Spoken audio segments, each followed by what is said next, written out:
ஆன்மீக சொந்தங்கள் அனைவருக்கும் வணக்கங்க. இன்றைக்கி நம்மளுடைய சேனலில் என்னென்ன மாதிரியான சிறப்பான விஷயங்கள்லாம் பார்க்க போகிறோம் அப்படின்னு பார்த்தீங்கன்னா, செவ்வாய் பகவானை ராசி அதிபதியாக பெற்றிருக்கக்கூடிய விருச்சிக ராசி அன்பு நேயர்கள் அனைவருக்குமே டிசம்பர் மாதம் 25ஆம் தேதி, அதாவது மார்கழி 10க்கு பிறகு உங்கள் வாழ்க்கையில் சில பல முக்கியமான நிகழ்வுகள்லாம் நடக்க போகுது அப்படின்னு சொல்கிறாங்க.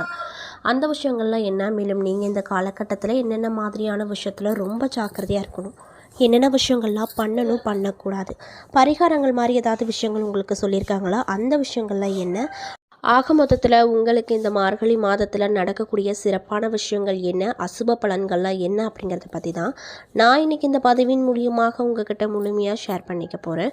இந்த பதிவில் சொல்லக்கூடிய எல்லா விஷயங்களும் கண்டிப்பாக உங்களுக்கு பயன் தரக்கூடிய விஷயமாக தான் இருக்க போகுது. ஸோ வீடியோவை ஸ்கிப் பண்ணாமல் தொடர்ச்சியாக பாருங்கள்.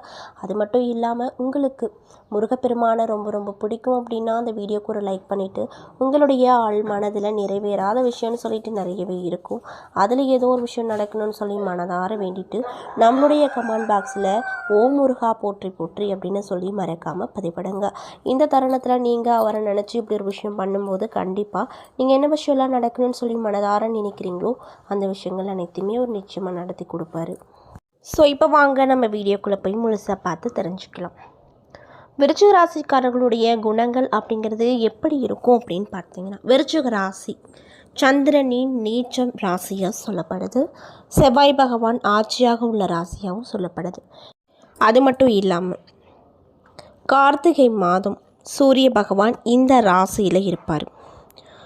விருச்சிக ராசிக்காரங்கிட்ட இருக்கக்கூடிய பயமும் சந்தேகமும் வெளியே வந்து முரட்டுத்தனமாக தான் காணப்படும்.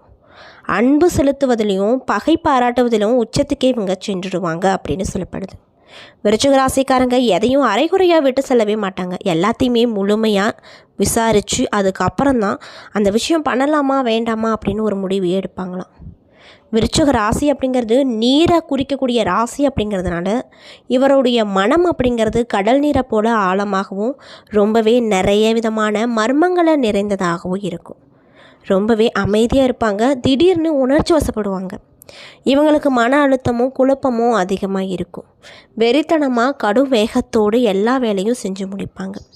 போட்டிகளில் கண்டிப்பாக தனக்கு மட்டும்தான் வெற்றி கிடைக்கும் அப்படிங்கிற தன்னம்பிக்கையும் சில வேலைகளில் தற்பெருமையும் கொண்டவங்களாக இருப்பாங்க. கவிதையாக பேசி பெண்களை மயக்கி கவர்ந்து இழுத்துருவாங்க. தலையாட்டி பொம்மையாக கூட அவங்கள மாற்றிடுவாங்களாம். அந்தளவுக்கு இவங்களுக்கு பவர் இருக்குது அப்படின்னே சொல்லப்படுது. பொதுவாக இந்த விருச்சிக ராசியில் இருக்கக்கூடிய ஆண்கள் அப்படின்னு எடுத்துக்கிட்டோமா, யாருக்கிட்டையும் தங்களுடைய காதலை உடனே சொல்லவே மாட்டாங்க. யாருக்கிட்டையும் டக்குன்னு நட்புக்கும் கொள்ளவே மாட்டாங்க. ஏன் அப்படின்னா, வெகு நிதானமாக ஆலோசித்து அதுக்கப்புறம் நண்பராக இருந்தாலும் சரி, காதலராக இருந்தாலும் சரி யாரையும் ஏற்றுக்குவாங்க. அல்லது தன்னுடைய வாழ்க்கையில் அவங்களுக்குன்னு ஒரு இடத்தை அளிப்பாங்களாம். நட்பும் சரி காதலும் சரி நேர்மையாகவும் விசுவாசமாகவும் உண்மையாகவும் தனக்கு மட்டும் நிறைய கிடைக்கணும் அப்படின்றதுக்காகவும் யோசித்து அதாவது ஒரு முறைக்கு பல முறை யோசித்து அதுக்கப்புறம் தான் எந்த ஒரு விஷயமா இருந்தாலும் பண்ணுவாங்களாம். வாழ்க்கையில் மற்ற எல்லாவற்றையும் விட அன்புக்கும் காதலுக்கும் அதிகமாக இவங்க முக்கியத்துவம் கொடுக்குவாங்க. விருச்சிக ராசிக்காரங்களோட பழகுவது அப்படிங்கிறது கத்தி மேலே நடப்பது போல தாங்க இருக்கும். சிறிய விஷயத்து கூட அதிகமாக கோச்சிட்டு பேசாமல் பல நாள் இருந்துருவாங்களாம். அல்லது வேண்டவே வேண்டாம், இனிமேல் இவங்க கிட்ட எதுவுமே வச்சுக்கக்கூடாது அப்படின்ற அளவுக்கு கூட சென்றுடுவாங்களாம். மேலும் இந்த விருச்சிக ராசிக்காரங்களுக்கு உண்மையான காதல் என்பது வெளிப்படையான காதல். அவர்களுக்கு என்று ஒரு ஸ்பெஷல் இருக்குங்க. கணவனாக இருந்தாலும் சரி மனைவியாக இருந்தாலும் சரி அவங்களுடைய முழுமையான அன்பு தனக்கு மட்டும்தான் சொந்தம் அப்படின்னு அவங்க நினைப்பாங்க.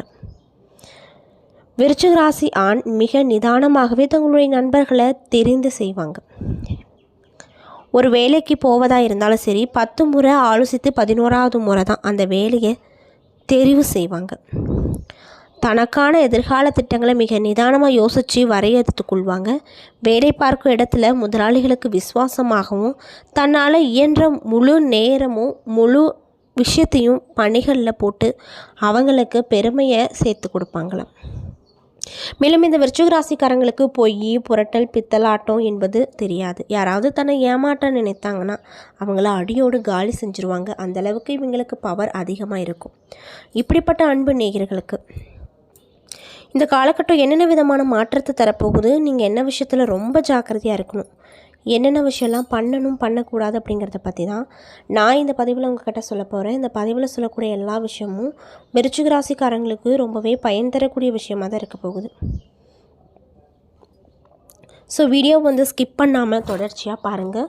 அது மட்டும் இல்லாமல் இந்த பதிவை விருச்சிக ராசிக்காரங்க பார்க்குறீங்க அப்படின்னா, நான் சொன்ன விஷயம்லாம் உங்களுக்கு கரெக்டாக இருந்துச்சுன்னா நம்மளுடைய கமெண்ட் பாக்ஸில் கரெக்டுன்னு சொல்லி மறக்காமல் பதிவிடுங்க. ஸோ இப்போ வாங்க நம்ம இந்த விருச்சிக ராசிக்காரங்களுக்கு என்னென்ன விதமான பலன்கள் அப்படிங்கிறது இந்த மார்கழி மாதத்தில் நடக்க போகுது அப்படிங்கிறத பற்றி தெளிவாக பார்த்து தெரிஞ்சுக்கலாம். மாத கிரக நிலைகளை ஆராய்ந்து பார்க்கும்போது உங்கள் ராசிநாதன் அப்படின்னு சொல்லக்கூடிய செவ்வாய் தனஸ்தானத்தில் செஞ்சிருக்கிறாரு. அவரோடு தொழில் ஸ்தானாதிபதி சூரியன் இணைந்திருப்பதால் தொழிலில் முன்னேற்றம், வருமான உயர்வு சேரும். புதிய தொழிலில் தொடங்கக்கூடிய முயற்சி எல்லாத்துலேயுமே வெற்றி கிடைக்கும். புகழ் மிக்கவங்க உங்களுடைய பணிகளுக்கு உதவி செய்வாங்க. மேலும் பொது வாழ்வில் இருக்கக்கூடிய விருச்சிக ராசிக்காரங்களுக்கு இந்த காலகட்டம் புதிய பொறுப்புகளை தேடி வர செய்யும். மாத தொடக்கத்தில் குருவின் பார்வை உங்கள் ராசியில் பதியுது. மேலும் சுப கிரகத்தின் பார்வை பதிவதால் சுப செய்திகள் நிறையவே உங்களுக்கு கிடைக்கும். இதனால் ரொம்ப சந்தோஷகரமாக இருப்பீங்க அப்படின்னு சொல்லப்படுது. அது மட்டும் இல்லாமல் மார்கழி 6ஆம் தேதி மிதுன ராசிக்கு குரு வக்ர இயக்கத்தில் சென்றிருக்காரு. உங்கள் ராசிக்கு பஞ்சாதிபதியானவர் தான் குரு. அவர் அஷ்டமத்தில் சஞ்சரித்தாலுமே அவரது பார்வை அப்படிங்கிறது தனஸ்தானம் எனப்படக்கூடிய 2வது இடத்துல பதியுது. இதனால் தன் வீட்டை தானே பார்க்கும் குருவால் எண்ணற்ற நற்பலன்கள் இல்லம் தேடி வரப்போகுது. வீடு கட்டும் முயற்சி அல்லது வாங்கக்கூடிய முயற்சியில் நீங்கள் ஈடுபட்டு இருக்கீங்க அப்படின்னா அதில் நல்ல பலன் கிடைக்கும். குடும்பத்தில் சுபகாரிய பேச்சுவார்த்தை கைகூடி வரும். உறவினருடைய பகை நீங்கும். கொடுக்கல் வாங்குதலில் லாபம் கிடைக்கும். குரு பார்க்கும் இடத்திற்கு பலன் அதிகம் இருக்குது அப்படிங்கிறதுனால குரு பார்க்க கோடி நன்மை என்பார்கள். அதனுடைய அடிப்படையில் குருவின் பரிபூர்ண பார்வை சுகஸ்தானத்தில் பதிவதால் உடல் நலம் சீராக இருக்கும். உயர்ந்த மனிதர்களின் பழக்கத்தால் பல நல்ல விஷயங்கள்லாம் உங்கள் வாழ்க்கையில் நடக்க போகுது. அரசியல் களத்தில் இருக்கக்கூடியவங்களுக்கு அதிகார அந்தஸ்தை பெறும் யோகம் கிடைக்கும். பயணங்கள் பலன் தரக்கூடியதாக இருக்கும். புதிய வாகனங்கள் வாங்கும் முயற்சியில் கைகூடி வரும். புனித பயணங்களை மேற்கொள்வீங்க. குறிப்பாக புகழ்பெற்ற ஆலயங்களுக்கு சென்று வழிபட்டு வர வேண்டும் அப்படிங்கிற எண்ணம் நடக்கும். அதே போல் மார்கழி 7ஆம் தேதி தனுசு ராசிக்கு சுக்கிரன் செல்ல போகிறார். சப்தம விரையாதிபதியான சுக்கிரன் தனஸ்தானத்திற்கு வரும்பொழுது குடும்ப அமைதி கிடைக்கும். வீட்டிற்கு தேவையான அத்தியாவசிய பொருட்கள் முதல் ஆடம்பர பொருட்கள் வரை வாங்கி அவங்கள ரொம்பவே மகிழ்ச்சிகரமாக வச்சுக்குவீங்க. மேலும் திருமண வயதடைந்த பிள்ளைகளின் கல்யாணத்தை முன்னிட்டு சீர்வரிசை பொருட்கள் வாங்கும் முயற்சி கைகூடி வரும். கரைந்த சேமிப்புகளை ஈடுகட்டுவீங்க. ஆடை ஆபரண சேர்க்கை உண்டாகும். வாடகை கட்டிடத்தில் நடைபெற்ற தொழிலை இப்பொழுது உங்களுடைய சொந்த கட்டிடத்திற்கு மாற்றும் முயற்சி கைகூடி வரும். மேலும் மார்கழி மாதம் 30ஆம் தேதி மகர ராசிக்கு செல்லக்கூடிய செவ்வாய் அங்கே உச்சமும் பெறாரு. மேலும் இந்த காலகட்டத்தில் உங்களுக்கு இனிய காலமாக இருக்க போகுது. எல்லா வழிகளிலுமே நன்மை கிடைக்கும்.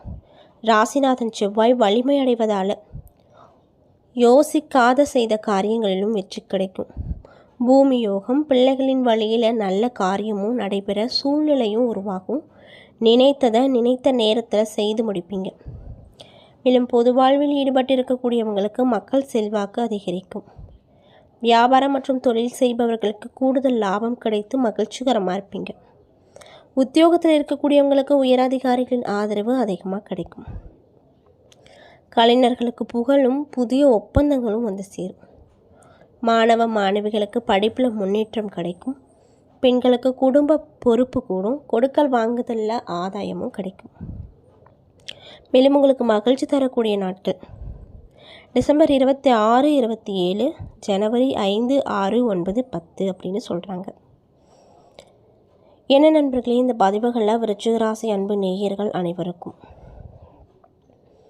இந்த மார்கழி மாதத்தில் நடக்கக்கூடிய சிறப்பான விஷயங்கள் என்னென்ன விஷயத்தில் நீங்கள் ரொம்ப ஜாக்கிரதையாக இருக்கணும், என்னென்ன விஷயங்கள்லாம் பண்ணணும் பண்ணக்கூடாது அப்படிங்கிறத பற்றி தெளிவாகவும் விரிவாகவும் நான் இந்த பதிவில் உங்கள்கிட்ட ஷேர் பண்ணியிருப்பேன்.